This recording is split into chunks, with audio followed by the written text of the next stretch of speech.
اور ہر چیز پر غلبہ رکھتا ہے، اور موت اس وقت وارد ہوتی ہے جب انسان کو بلانا ہوتا ہے، اور وہ ایک لمحے کی دیر نہیں ہوتی، اور جب اس کو پکڑ کر وہ کھینچ لیتا ہے اس وقت انسان کتنی ہی مطلب جو ہے دولت میں، کتنی ہی مصروفیات میں اور کتنی ہی محبتوں میں جکڑا ہوا ہو، وہ واپس لوٹ کر تنے تنہا اللہ رب العالمین کے پاس پہنچ جاتا ہے۔ اس کی پہلی صفت کے ذریعے سے انسانوں کو ذہنوں میں بٹھا دیا گیا کہ تمہیں معلوم ہونا چاہیے کہ اللہ رب العالمین غالب ہستی ہے۔ اگر یہ احساس ہو جائے تو آدمی مطلب جو ہے آگے بڑھنے میں، ایمان کی تجدید میں، اور مطلب جو ہے ایمان پہ استقامت کے ساتھ کھڑے رہنے میں اس کے لیے آسانی ملتی ہے۔ یہ پہلی شق ہے جو انسانوں کو واضح طور پہ مطلب جو ہے بٹھایا گیا کہ تمہارے لیے قرآن مجید بہت بڑی نعمت ہے، اگر یہ میسر نہ آتی تو تمہیں اللہ کی پسند بھی نہ معلوم ہوتی، اس کی ناپسند بھی معلوم نہ ہوتی، جنت کا راستہ بھی معلوم نہ ہوتا، اور اس راستے پر گامزن ہونے کے لیے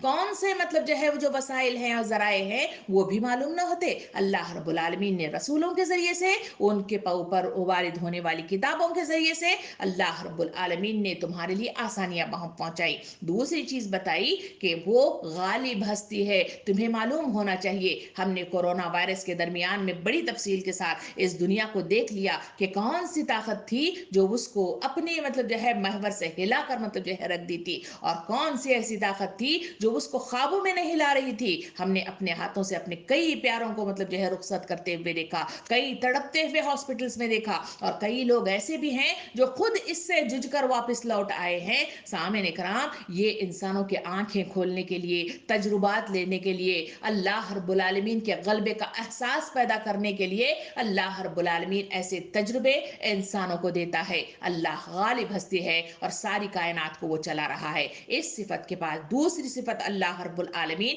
اس کے ساتھ ہی بیان کرتا ہے، اور وہ یہ ہے کہ اللہ رب العالمین رحیم و کریم ہستی ہے، اور ایسی رحیم و کریم ہستی کہ انسانوں کو مطلب جو ہے فوراً چھوٹی چھوٹی باتوں پر وہ کھینچ نہیں لیتا، ان کو پکڑ نہیں لیتا، بلکہ یہ ہمیشہ انسانوں کو احساس دلانا ہے کہ اللہ رب العالمین بہت رحمان اور رحیم ہے۔ حدیث مبارکہ کے ذریعے سے ہمارے سامنے آیا کہ ایک شخص نے 99 مطلب جو ہے 99 قتل کیے، وہ پھر بھی اللہ کے قریب جانا چاہتا تھا، وہ چاہتا تھا کہ اللہ تعالیٰ اسے معاف کرے تاکہ وہ سیدھے راستے کی طرف آئے۔ تو اس نے ایک مطلب جو ہے بزرگ سے پوچھا، اس نے مطلب کہا کہ نہیں، تم اتنے گناہ کر چکے ہو، اس وجہ سے اب ممکنات میں سے نہیں ہے۔ تو پھر مطلب جو ہے اس بزرگ کو ہی اس نے قتل کیا اور مطلب جو ہے کنویں میں پھینک دیا۔ پھر بھی وہ پریشان رہا، دوسری بار پھر ایک مطلب جو ہے بزرگ سے ملاقات ہوئی، پھر اس نے مطلب جو ہے ان سے پوچھا کہ کیا اللہ رب العالمین میرے گناہوں سے معاف کرنے والا ہے؟ انہوں نے کہا کہ ہاں ضرور مطلب جو ہے معاف کرے گا، کیوں نہیں کرے گا؟ سنو، جس بستی میں تم رہتے ہو وہ بستی کے افراد اچھے نہیں ہیں، جس کی وجہ سے تمہارے اخلاق اور تمہارے کردار اور تمہاری سوچوں میں مطلب جو ہے پرابلم پیدا ہو رہے ہیں۔ اس وجہ سے بہتر ہے کہ تم اس بستی سے نکل کر سامنے والی بستی جہاں اچھے لوگ رہتے ہیں ویسے لوگوں کے درمیان جاؤ تاکہ تمہاری اصلاح ہو سکے۔ وہ خوش ہوا، وہاں سے نکلا، اور وہاں مطلب یہ قریب پہنچنے والا تھا کہ وہاں انتقال ہو گیا۔ سامعین کرام، دونوں عذاب کے فرشتے اور جنت کے فرشتے دونوں مطلب جو ہے وارد ہوئے۔ حدیث مبارکہ میں کہا گیا کہ دونوں لڑنے لگے۔ اللہ رب العالمین کے حدیث مبارکہ کے ذریعے سے نبی کریم صلی اللہ علیہ وسلم نے ارشاد فرمایا کہ اللہ رب العالمین نے پھر ندا دی کہ دیکھو کہ تم لڑو نہیں، بلکہ مطلب جو ہے اس مطلب جو ہے شخص کی وہ مطلب جو ہے اس کا پیمانہ یا اس کے وہ قریب میں آنے والے مطلب جو ہے اس پیمائش کو ناپ لو کہ وہ کس بستی کے قریب ہے۔ اگر وہ برے افراد کی بستی کے قریب ہے تو اسے عذاب والے بستی کے فرشتے کے حوالے کیا جائے، اگر وہ نیک بستی والوں کے قریب تر ہے تو اسے اچھے جنت والے فرشتے کو دیا جائے۔ ناپا گیا تو معلوم ہوا کہ وہ جنت والے مطلب جو ہے راستے کے قریب تک تھا۔ سامعین کرام، یہ حدیث مبارکہ ایک واقعے کی شکل میں بتائی گئی ہے۔ یہ واقعہ صرف سننے کے لیے نہیں بلکہ اللہ رب العالمین کی رحمانیت اور اس کے مطلب جو ہے پیار کے انداز کو جانچنے کے لیے کافی ہے، اور یہ بات بتائی جاتی ہے کہ اللہ رب العالمین کتنی معاف کرنے والا ہے۔ حدیث مبارکہ میں یہ بھی آیا کہ اللہ رب العالمین سکرات سے پہلے مطلب جو ہے اخلاص سے کی گئی توبہ کے نتیجے میں اس کے سارے پچھلے گناہوں کو معاف کر کے جنت میں داخل کر دے گا۔ نبی کریم صلی اللہ علیہ وسلم نے حدیث مبارکہ میں یہ بھی ارشاد فرمایا کہ ایک عورت ہے جو نماز، روزہ، زکوٰۃ طاعت عبادات پر بہت زور دیتی ہے اور اس کی پابندی کرتی ہے، مگر ایک دوسری عورت ہے جو عبادات میں کمی بیشک کرتی ہے مگر مطلب جو ہے وہ جانوروں کو پانی پلاتی ہے۔ اس کے نتیجے میں پوچھا گیا تو کہا گیا کہ اللہ رب العالمین اس کے مقابلے میں اس کو مطلب جو ہے جنت میں ڈال دے گا۔ یہ حدیث مبارکہ مجھے اور آپ کو جو بتاتی ہے وہ یہ ہے کہ اللہ رب العالمین انسانوں سے محبت کرتا ہے، ان کے اخلاص کو دیکھتا ہے، ان کے کام کرنے کی تقودو کو دیکھتا ہے اور ان کے قریب مطلب جو ہے پہنچ جاتا ہے۔ سامعین اکرام، یہ تمام احادیث کریمہ اور اس مطلب جو ہے جو صفت یہاں بیان کی گئی ہے کہ وہ رحمان اور رحیم والی صفت ہے، تو اللہ تعالیٰ اس رحمانیت کے ذریعے سے وہاں مطلب واضح کرتا ہے کہ یہ کتاب عظیم جو نازل کی گئی ہے تمام گمراہیوں سے بچا کر راہ راست پر چل سکنے والی آسانیاں بہم پہنچاتی ہے، اور رحمان کی صفت کے ساتھ واضح کیا گیا کہ اللہ رب العالمین بہت رحمان ہستی ہے، تم اس کی طرف ایک قدم چلو وہ تمہاری طرف 10 قدم آئے گا، تم اس کی طرف دوڑ کر چلو وہ تم بھاگ کر تم 10 قدم اس کے ایک طرف چلو وہ مطلب جو ہے بھاگ کر تمہارے قدم تمہارے قریب آئے گا۔ اور اس کے سلسلے میں مزید حدیث کریم بتایا گیا کہ اس کے نتیجے میں تمہاری زبان بن جائے گا، تمہارے ہاتھ بن جائے گا، تمہارے پیر بن جائے گا، یہ وہ رحمانیت ہے۔ اسی وجہ سے تو نبی کریم صلی اللہ علیہ وسلم نے ارشاد فرمایا کہ اللہ رب العالمین 70 ماؤں سے زیادہ انسانوں سے محبت کرتا ہے، اسی وجہ سے تو میری اور آپ کی چھوٹی چھوٹی پکڑ نہیں ہوتی، اور مجھے اور آپ کو مہلت پہ مہلت دیتا ہے اور توبہ کے دروازوں کو کھول کر، دعا کے دروازوں کو کھول کر انسانوں کو اپنے قریب لے آ کر ان کی معافی کرتا ہے، ان کو عفو تحب العفو فاعف عنی کے نتیجے میں ان کے دروازوں کو کھول دیتا ہے اور جنت کے راستوں کو قریب کر دیتا ہے۔ سامعین اکرام، اس کے بعد آیت نمبر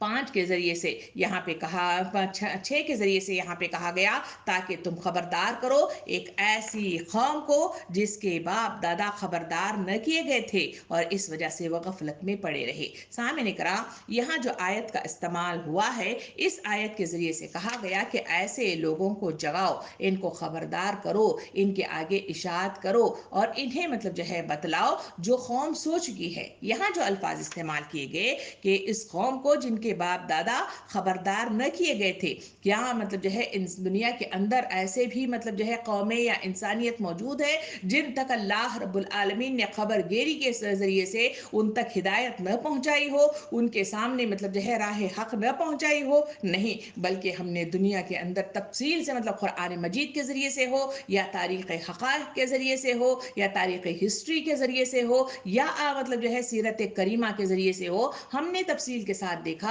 کہ قرآن مجید دنیا کے اندر اللہ رب العالمین آدم علیہ السلام سے لے کر محمد صلی اللہ علیہ وسلم تک مختلف انبیاء کرام کو اس دنیا میں بھیجا تاکہ وہ راہ حق ان لوگوں تک پہنچائے اور صحیح مطلب جو ہے حقائق ان تک پہنچائے، اور مزید مطلب جو ہے ان کو گائیڈ لائن دینے کے لیے اللہ رب العالمین نے ان کے سامنے روڈ میپ کی شکل میں مختلف کتابیں ان کو عطا کر دی تاکہ اس کے ذریعے سے انسانوں کو معلوم ہو جائے کہ کون سے مطلب جو ہے وہ راستے ہیں جن کے اختیار کرنے کے نتیجے میں اللہ رب العالمین کی نعمت میسر ہوتی ہے۔ سامعین اکرام، مگر انسانوں کی زندگیوں کا یہ حال ہے کہ جہاں انبیاء کرام آئے ان کے درمیان رہے، انہوں نے ان کا انکار کرتے رہے، اور پھر جب وہ مانے تو اس کے بعد مطلب جو ہے انبیاء کرام کے گزر جانے کے بعد پھر وہ کچھ سالوں تک یہ زندگی ان کی برقرار رہی، اس کے بعد جو سلسلہ پیغام رسانی کا کام ہونا چاہیے تھا وہ سارے کا سارا مطلب جو ہے اختتام پذیر ہوا۔ اسی کے نتیجے میں لوگ مطلب جو ہے بہت دور نکل گئے، اور اسی کے نتیجے میں جہاں حقائق ان کے سامنے آنا چاہیے تھا، جہاں ان کے سامنے بات واضح طور پر آ جانی چاہیے تھی، وہاں لوگوں پر ان حقائق کو مطلب جو ہے واضح کرنے والی تعلیمات ان تک نہیں پہنچی۔ اسی کے نتیجے میں لوگ غفلت کا شکار ہو گئے، اسی کے نتیجے میں لوگ بہت دور نکل گئے، اور اسی کے نتیجے میں انسانیت کی یہ جو دنیا ہے یہ دنیا تمام کی تمام مطلب جو ہے حقائق سے دور ہوتی گئی اور اللہ کے پیغام سے دور ہو گئی۔ اور اسی کے نتیجے میں یہاں آیت کہی گئی کہ تمہارے باپ دادا، یعنی وہ نہیں جو بہت پیچھے گزر گئے ہیں، باپ دادا ہمارے قریب تر وہ لوگوں کی طرف اشارہ کیا گیا جن کی آنکھیں مطلب جو ہے مدہوش تھیں، جن کو راہ حق کی مطلب جو ہے وہ راہ نہیں ملی تھی، ان تک حقائق پہنچانے کی کوشش کرو۔ سورہ آل عمران آیت نمبر 104 میں اللہ رب العالمین نے واضح کر دیا تم میں سے ایسے ضرور کچھ افراد ہونے چاہیے جو دین کی دعوت دیں اور لوگوں تک یہ پہنچائیں، یعنی دیانی افراد کے درمیان ایسے مطلب جو ہے داعیان اسلام ضرور ہونے چاہیے. اسی وجہ سے ہم نے مطلب جو ہے سیرت مبارکہ کی جو تفصیلات دیکھی اس میں نبی کریم صلی اللہ علیہ وسلم کا دعوتی طریقہ کار دیکھا. یہی وہ طریقہ کار تھا جس کے ذریعے سے آپ صلی اللہ علیہ وسلم نے واضح طور پر کس طرح سے انسانیت کو پیغام پہنچایا جائے, کس طرح سے ان کو اللہ کے قریب کیا جائے, کس طرح سے ان کی تربیت کا سامان کیا جائے اور کس طرح سے پیغام رسانی کے ذرائع کو تلاش کیا جائے, وہ تمام تفصیلات کو ہم نے مطلب جو ہے اس مطلب جو ہے موضوع کے تحت تفصیل کے ساتھ دیکھا ہے. نبی کریم صلی اللہ علیہ وسلم نے اللہ کے ان بندوں تک پیغام رسانی کا بہترین کام کیا. جہاں مطلب جو ہے ہم نے اس پیغام رسانی کے کام کو چھوڑ دیا وہاں لوگ غفلت کا شکار ہو گئے, وہاں لاپرواہی کا شکار ہو گئے, وہاں رسمیں اور مطلب جو ہے بدعات نے ان کی پیروں کو جکڑ لیا اور ان بیڑیوں میں جکڑ کر وہ اللہ کے دین کو, اللہ کے پیغامات کو, اللہ کے احکامات کو بہت دور مطلب جو ہے چھوڑ دیا. اسی کے نتیجے میں راہ نجات ان کی گم ہو گئی. آج یہ آیت مجھے اور آپ کو پکار پکار کر کہہ رہی ہے کہ آج بھی ضرورت اس بات کی ہے کہ انسانوں کو مطلب جو ہے راہ راست پر لانے کے لیے زبانوں کی ضرورت ہے جو بہترین کلام کر سکے, جو بہترین مطلب جو ہے مبلغ انداز میں ان تک مطلب جو ہے رسائی کر سکیں. بہت سارے قلموں کی ضرورت ہے جو اپنی تحریروں کے ذریعے سے ان تک پہنچ سکیں. سامعین کرام, بہت سارے قدموں کی ضرورت ہے جس کے ذریعے سے ہم ان تک پہنچیں اور مطلب جو ہے ان کو راہ راست پر لے آنے کی تک و دو کرتے رہے, کیونکہ اب یہ کام جو اس وقت نبی کریم صلی اللہ علیہ وسلم موجود نہیں ہے, جو نبوت کا سلسلہ تھا وہ منقطع ہو گیا ہے. آخری نبی محمد صلی اللہ علیہ وسلم ہے. اسی وجہ سے تو انہوں نے مطلب جو ہے مجھے اور آپ کو جو تلقین حق کی وہ یہی تھی کہ میرے بعد جو معروف کا حکم دے, منکر سے روکے, وہ میرے بعد میرا خلیفہ ہے اور اللہ کا خلیفہ ہے اور اس کی کتاب کا خلیفہ ہے. سامعین کرام, یہ منصب کوئی آسان مطلب منصب نہیں ہے. یہ میرا اور آپ کا پیغام رسانی کا کام ہے جس کے نتیجے میں ہمارے باپ دادا جو غفلت کا شکار ہو گئے ہیں یا ہماری آنے والی جو نسلیں ہیں وہ کہیں بگاڑ کا شکار نہ ہو جائیں, وہی کام کرنے کے لیے مجھے اور آپ کو اٹھنے کی ضرورت ہے. اور یہ کام جو بگڑ گیا ہے اس کی وجہ کیا ہے, وہ حدیث مبارکہ میں دیکھا جائے تو نبی کریم صلی اللہ علیہ وسلم نے ارشاد فرمایا کہ تم میں سے جو شخص کوئی برائی دیکھے تو ہاتھ سے روکے, اور اگر ہاتھ سے نہ روکے تو قدرت نہ رکھتا ہو تو زبان سے روکے, اور اس کی بھی قدرت نہ رکھتا ہو تو دل میں برا محسوس کرے. یہ ایمان کا کمزور ترین درجہ ہے. سامعین کرام, مجھے اور آپ کو اپنے مطلب جو ہے جذبات کے ساتھ اٹھ کھڑے ہونے اور اس ماحول کی خرابیوں کو دور کرنے کے لیے اٹھ کھڑے ہونا ہوگا, ورنہ مطلب جو ہے یہ حالات خراب سے خراب ہوتے چلے جائیں گے. جس کی پکڑ ان کو ہی نہیں جو خراب ہوئے ہیں, بلکہ وہ پکڑ میری اور آپ تک بھی آئے گی اور 70 ہاتھ لمبی زنجیروں میں جکڑ کر مجھے بھی اور آپ کو بھی پھینک دیا جائے گا. نبی کریم صلی اللہ علیہ وسلم نے حدیث مبارکہ میں اس بگاڑ کی وجوہات جو بتائی وہ یہ تھی, فرمایا کہ جب تم اینا کے ساتھ کاروبار کرنے لگو گے, جب تم بیل کی دم تھام لو گے اور کھیتی باڑی میں مگن ہو جاؤ گے اور دین کے قیام کی مہم میں محنت اور مشقت سے جی چراؤ گے اور مالی و جانی قربانی سے گریز کرو گے, تو اللہ تعالیٰ تم پر ذلت اور محکومی مسلط کر دے گا جو تم سے کبھی نہیں چھٹے گی جب تک کہ اپنے دین کی طرف نہ پلٹو. سامعین کرام, یہ حدیث مبارکہ میرے اور آپ کے جذبات کو جھنجھوڑ کر مطلب رکھ دیتی ہے کہ آج جو معاشرے کی مطلب جو ہے جو حالات ہے وہ یہی ہے کہ وقت مجھ کو نہیں بندگی کے لیے, بندگی چھوڑ دی زندگی کے لیے. یہی صدا کے ساتھ امت مسلمہ مصروف ہے عمل نظر آتی ہے. ہر کوئی مصروف ہے. اگر ان کی مصروفیات کی اگر فہرست کو لے کر میں اور آپ گفتگو کے لیے ایک ٹیبل پر جمع ہو جائیں تو میری اور آپ کی مصروفیات کیا, اگر خواتین کے لیے جائیں تو صبح سے شام تک کھانا پکانا, کپڑے دھونا, یا پھر مطلب جو ہے بازاروں کے چکر لگانا, یا پھر یہ سوچوں کے ساتھ کہ کس طرح سے کون سی مطلب جو ہے چیزیں خریدے جائیں جس کے ذریعے سے معیار زندگی بلند ہو سکے, یا پھر مطلب جو ہے کسی شادی بیاہ فلاں فلاں مطلب جو ہے چیزوں میں کس طرح سے مطلب جو ہے اپنے آپ کو شوبازی کیا جائے, یا کس طرح سے مطلب جو ہے اسے مزید لذت لینے والی, خواہشات کو تسکین دینے والی وہ کون سی چیزیں ہیں جس کے استعمال کے نتیجے میں سکون پایا جائے, اس کی تلاش میں انسان مطلب جو ہے مگن نظر آتا ہے. اور مردوں کے حالات کی طرف نظر ثانی کیا جائے, وہی کمانا جو سورہ تکاثر میں کہا گیا کہ زیادہ سے زیادہ مال حاصل کرنے کی دھن نے تمہیں تب لبے گور تک پہنچا دیا ہے. وہی کماؤ وہی کماؤ وہی کماؤ کی صدا کے ساتھ کبھی میں نے اور آپ نے غور کر کے دیکھا کیا یہ مال, یہ دولتیں, یہ نعمتیں جو میں اور آپ روز استعمال کرتے ہیں, یا یہ مصروفیات جس کا بہانہ میں اور آپ بنا کر بیٹھے ہوئے ہیں، کیا میرے اور آپ کے مطلب جو ہے اللہ رب العالمین کے سامنے پیش کرنے کے نتیجے میں اس عذر کو قبول کر لیا جائے گا، یا اس مطلب جو ہے عذر کے نتیجے میں مجھے اور آپ کو جنت کا پروانہ دیا جائے گا؟ اگر نہیں ہے تو ایسی بے وقوفی میں اور آپ کرتے ہیں تو ہمیں شرم محسوس ہونی چاہیے، شرمندگی محسوس ہونی چاہیے، اور اپنے آپ کو بدلنے کی مطلب جو ہے جستجو ہونی چاہیے، جو اس آیت کے ذریعے سے واضح طور پہ بتایا گیا کہ لوگوں اپنے باپ داداؤں کو جو اس راہ پہ بھٹک گئے ہیں، لاپرواہی کا شکار ہو گئے ہیں، تو ایسی قوم کو کھڑا کرنے کے لیے تمہیں اس قرآن مجید کو لے کر اٹھ کھڑا ہونا ہوگا، اور اس قرآن مجید کے ذریعے سے لوگوں تک پہنچنا ہوگا، ان کے دلوں تک پہنچنا ہوگا، ان کو راہ راست کی طرف لے آنے کی کوشش کرنی ہوگی، ان کو سمجھانے کی تکودو کرنی ہوگی۔ پھر مطلب جو ہے اللہ مالک ہے کہ وہ چاہے تو ہدایت دے دے اور چاہے ہدایت نہ دے۔ ہدایت ان لوگوں کو میسر آتی ہے جن کے نیتوں میں اخلاص ہوتا ہے، اللہ کی طرف بڑھنے والے مطلب رجحانات ہوتے ہیں، ویسے لوگوں کو اللہ رب العالمین راستے مطلب جو ہے کھول دیتا ہے، ذہنوں کو کھول دیتا ہے، ان کے ہاتھ پیر اور ان کی زبان بن جاتا ہے، اور اسی کے نتیجے میں ان کے لیے آسانیاں ملتی ہیں۔ رہ گئے وہ لوگ جو بظاہر تو مطلب جو ہے منافقین مکہ کی طرح، جو ہم نے دیکھا کہ زبانوں سے تو اللہ رب العالمین کے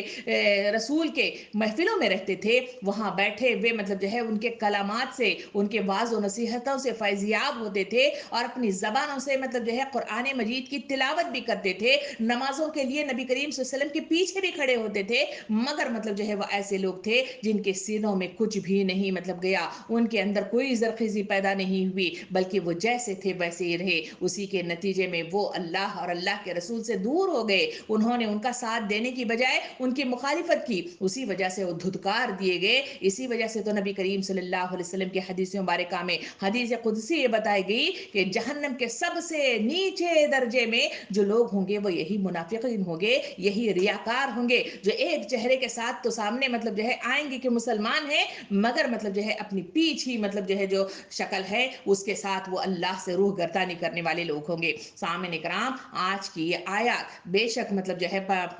6 آیات پر مشتمل تھی۔ ان 6 آیتوں میں مجھے اور آپ کو جو تلقین کی گئی، اس پر مطلب جو ہے نقطہ وار ایک دوسرے کے ساتھ پوائنٹ کے ساتھ اس کو یاد کرنے کی ضرورت ہے۔ وہ یہ ہے کہ یہ مطلب جو ہے قرآن مجید اللہ رب العالمین نے روڈ میپ کی شکل میں مجھے اور آپ کو دی ہے، یہ بڑی نعمت ہے، اس کا احساس کرنا چاہیے۔ جیسے کہ مطلب جو ہے اللہ رب العالمین نے ہاتھ میں 5 انگلیاں دی ہیں، یہ بڑی نعمت ہے، اس میں سے ایک بھی کٹ ہو جائے تو احساس ہوتا ہے کہ یہ ہاتھ کی انگلیاں کتنی اہمیت کی حامل ہیں۔ سامعین کرام، اسی بات کے احساس کے ساتھ قرآن مجید کو بھی نعمت کی شکل میں احساس کے ساتھ اس کو جاننے کی ضرورت ہے، مجھے اور آپ کو پرکھنے کی ضرورت ہے، مجھے اور آپ کو اس کے قریب ہونے کی ضرورت ہے، اس میں غوطہ زن ہونے کی ضرورت ہے، اس سے شغف رکھنے کی ضرورت ہے، تبھی کہیں جا کر میرے اور آپ کے لیے یہ مطلب جو ہے صراط مستقیم کے راہ کو مطلب ہموار کرے گی۔ اور تیسرا پوائنٹ جو تھا وہ یہ ہے کہ قرآن مجید اللہ ایک غالب ہستی کی طرف سے ہے، ایسی غالب ہستی جو چاہے تو ہمیں ہدایت سے معمور کر دے، چاہے تو ہمیں راہ نجات دے دے، اور چاہے تو ہمیں بہت دور لے جا کر پھینک دے۔ اللہ کا شکر ادا کرنا چاہیے کہ اس نے ہمیں دینی محفلیں دی، اچھے دوست میسر فرمائے، راہ راست عطا فرمائی، قرآن کو پڑھنے کا سلیقہ عطا فرمایا، جو سمجھ نہیں آ رہی ہے تو بولنے والوں کے قریب تر لے گایا، یہ بڑی نعمتوں میں سے ایک ہے۔ اور اسی کے نتیجے میں جہاں یہ بات آئی کہ دینی محفلوں میں شریک ہونے کے اس میں جو انسانوں کو مطلب جو ہے بشارتیں دی گئی کہ اللہ رب العالمین ان لوگوں کو معاف کر دیتا ہے، ان کو بخش دیتا ہے، حتیٰ کہ ایک ایسا شخص بھی اس میں موجود ہو جو مطلب جو ہے کچھ اور ذہنیت کے ساتھ وہاں پہ آیا تھا، مگر اللہ رب العالمین نے ان سب کے عوض اس کو بھی معاف کر دیا۔ یہ اللہ کی رحمانیت ہے جو مجھے اور آپ کو پکار کر کہتی ہے کہ پلٹ آؤ اے انسانوں، اسی میں تمہاری بھلائی ہے، اللہ کے قریب آؤ، اسی میں تمہیں راہ نجات ہے، ورنہ مطلب جو ہے دہکتی ہوئی آگ سے کوئی بچا نہیں سکے گا، نہ دولت، نہ اولاد، نہ محبتیں۔ اور تیسرا پوائنٹ اس میں کہا گیا کہ انسانوں کو فرض منصبی یاد دلایا گیا کہ تمہارا کام اس قرآن مجید کو صرف پڑھ کر گھر میں بیٹھنا نہیں ہے، بلکہ تمہارا فرض منصبی ہے کہ اللہ کے دین کو اللہ کی زمین پر سر بلند کرنے کے لیے، اس کے غلبے کے لیے، اس کی استقامت کے لیے تمہیں ان افراد کو جو غفلت کا شکار ہے ان تک مطلب جو ہے آگاہی پہنچانا، انہیں راہ راست پر لے آنے کی کوششیں کرنا، اور مطلب جو ہے محنت و جہد کرنا، پیغام رسانی کے سارے ذرائعوں کو استعمال کرنا جو وقت کے رسول صلی اللہ علیہ وسلم نے کی تھی، وہ طریقہ کار اپنائیں گے تو کامیابی میرے اور آپ کے قدم چومے گی۔ سامعین کرام، اللہ رب العالمین سے دعا دعا ہے کہ ہمیں اس سورہ یاسین کی 6 آیتوں پر عمل کرنے، اس کے مطابق اپنی مطلب جو ہے زندگیوں کو صحیح معنوں میں جانچنے اور اسی کے مطابق شعوری احساسات کے ساتھ اللہ کے قریب جانے اور اللہ کے پیغام کو لوگوں تک پہنچانے میں وہ تمام صفات عطا فرمائے جس کے ذریعے سے اللہ کے محبوب بندے بن جائیں۔ آمین۔ وآخر دعوانا ان الحمد للہ رب العالمین۔